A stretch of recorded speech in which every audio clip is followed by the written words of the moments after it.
नमस्कार साथियों, आप सभी का एक बार फिर से स्वागत है। साथियों, आप सभी को पता है कि बिहार में एनडीए की सरकार ने शपथ ग्रहण तो कर लिया, लेकिन आज सरकार बनने के 25 दिनों के बाद भी मंत्रिमंडल का विस्तार नहीं हुआ। आखिर ऐसा क्यों? इसी को समझने का प्रयास करते हैं और आप अपनी राय जरूर बताएं कि ये विश्लेषण कैसा लगा। और इसकी चर्चा को शुरुआत करते हुए मैं ये आपको बताना चाहता हूँ। देखिए, अभी जो वर्तमान स्थिति है, आप सभी को पता है कि बहुत मिनिमम मार्जिन से सरकार बहुमत में है। और दूसरी बात, जो 2020 की भाजपा थी, आज के डेट में उस भाजपा में बहुत ज़्यादा परिवर्तन हो चुका है। जितने भी भाजपा के शीर्ष और पुराने नेता थे, आपने देखा होगा कि उनको साइड किया गया और नीतीश कुमार से अलग होने के बाद सम्राट चौधरी के हाथों में कमान दिया गया। ये दर्शाया गया कि अब भाजपा जितने भी युवा नेता हैं उनको आगे बढ़ाने का काम करेगी। ये तो हो गई पार्टियों की बात। अब असल मुद्दा ये है कि सरकार के गठन में देरी क्यों हो रही है। आप सभी को पता है कि भाजपा का एक बैठक था दिल्ली में, जिसमें बिहार से करीब करीब 500 लोग उसमें शामिल हुए थे, जिसमें सम्राट चौधरी, विजय सिन्हा के साथ अन्य लोग भी शामिल हुए थे। कहा यह जा रहा है कि वहां पर कौन मंत्रिमंडल में शामिल होगा, इसकी तो जानकारी दे दी गई है। लेकिन आपको पता है कि जिस प्रकार से नीतीश कुमार सत्ता में रहते हैं, चाहे वो महागठबंधन के साथ हो चाहे भाजपा के साथ में हो, वही डोमिनेट हमेशा से करते रहे हैं। कहीं न कहीं एक मुख्य कारण यह भी है जिसके चलते पेंच फंसा हुआ है। क्यों? कुछ नामों की बात करें जो संभावित नाम नीतीश मंत्रिमंडल में भाजपा की ओर से शामिल हो सकते हैं, उसकी भी चर्चा मैं आप सभी से करूंगा। अब देखना ये होगा कि क्या इसमें कोई परिवर्तन होते हैं या फिर कोई नया ट्विस्ट देखने को मिलेगा। क्योंकि जिस प्रकार से भाजपा सभी जातियों को मिलाकर प्रतिनिधित्व दे रही है, उसके हिसाब से आप भी देखिएगा कि मंत्रिमंडल में जो भी चेहरे शामिल होंगे उसमें खास करके ईबीसी, ओबीसी, महिला, ये सारे लोग आपको नज़र आएंगे। क्योंकि अभी 2024 का मुख्य चुनाव बाकी है और कोई भी दल हो वो अपना समीकरण बैठाने में पीछे नहीं रह रही है। ऐसे में उन नामों की चर्चा करते हैं। आपको पता है कि भाजपा में महिलाओं में जो सांसद, जो विधायक हैं, 12 लोगों को उन्होंने टिकट दिया था, जिसमें से 9 लोग जीत के आई थी। इसमें से श्रेयसी सिंह, भागीरथी देवी, रेणु देवी, निकी हेम्ब्रम, रश्मि वर्मा, कविता देवी, निशा सिंह और अरुणा देवी हैं। इसमें से श्रेयसी सिंह का संभावना बन रहा है कि वो मंत्रिमंडल में शामिल होंगी। रेणु देवी ऑलरेडी एक बार उप मुख्यमंत्री रह चुकी हैं पिछले कार्यकाल में। एक निकी हेम्ब्रम का नाम अगर इसमें आए तो कोई बहुत बड़ा आश्चर्य की बात नहीं होगी, क्योंकि वो एसटी समुदाय से आती हैं। इसलिए उम्मीद कर सकते हैं कि उनके भी नाम की चर्चा जोरों पे है। भागीरथी देवी और रश्मि वर्मा, इनके बारे में बहुत ज़्यादा बताने की आवश्यकता नहीं है, क्योंकि जब सरकार बहुमत सदन में साबित कर रही थी उस समय क्या खेल हुआ था आप सभी अच्छे से वाकिफ हैं, क्योंकि इसकी चर्चा पहले कर चुका हूँ मैं। रही बात कविता देवी, निशा सिंह और अरुणा देवी, तो इनकी भी संभावनाएं बताई जा रही है। वहीं पे अगर दूसरे नामों की बात करें तो राजू सिंह, जो वीआईपी से तोड़कर लाए गए थे भाजपा में, इनके भी नामों की चर्चा हो रही है, क्योंकि जब वीआईपी के विधायकों को भाजपा ने शामिल कराया था उस समय सरकार बदल गई थी।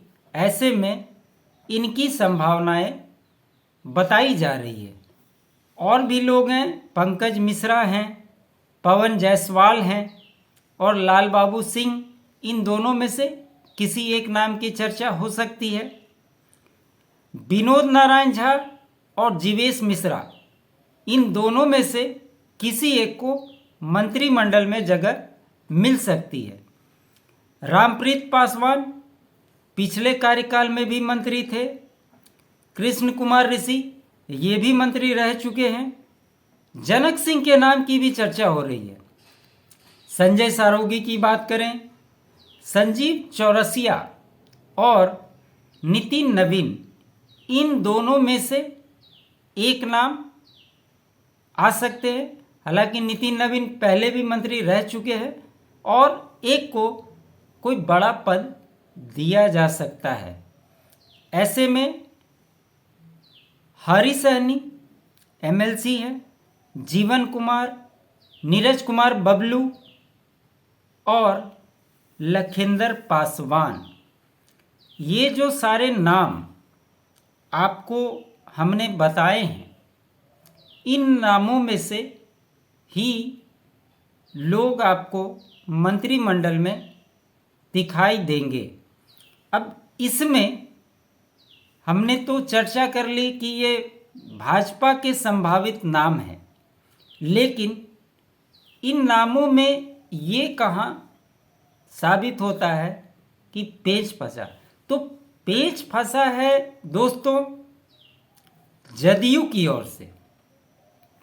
जैसा कि लगातार जब भी नीतीश कुमार सरकार में रहे हैं, आपने देखा होगा कुछ नाम ऐसे हैं जो लगातार मंत्री बनते रहे हैं। ऐसे में चाहे विजेंद्र यादव हों, अशोक चौधरी हों, विजय कुमार चौधरी हों, जमा खान हो, लेसी सिंह हो, ये जितने लोग हैं, आप कभी भी नीतीश मंत्रिमंडल के इतिहास को उठा के देखेंगे तो ये नाम हमेशा से तय नज़र आते हैं। लेकिन इस बार परिस्थिति कुछ और है। जिस प्रकार से जदयू विधायकों का टूटने का सिलसिला आया था, बहुमत परीक्षण के समय आपने देखा कितनी तरह की बातें आई, तोड़ने की बातें आई, 10-10 करोड़ रुपए की बात आई। खुद जदयू के विधायक पर केस करते हुए नजर आए। ये सारे मामले चल रहे हैं। ऐसे में क्या नीतीश कुमार जो लगातार अपने चहेते मंत्रियों को, जो उनके नवरत्न हैं, उन्हें मंत्री बनाते रहे हैं, ऐसे में संभावनाएं ये जताई जा रही है कि अगर इस बार ऐसा कुछ हुआ तो जदयू में ही भगदड़ की स्थिति बन जाएगी। अब इसमें देखना दिलचस्प होगा कि कैसे नीतीश कुमार इस समीकरण को बैठाते हैं और इसमें अपने लोगों को और अपनी पार्टी को फिट करते हैं। ये देखना दिलचस्प होगा। दूसरी बात सबसे महत्वपूर्ण है, आपने देखा होगा कि प्रेम कुमार को मंत्रिमंडल में शामिल किया गया। ये भाजपा के पुराने नेता हैं।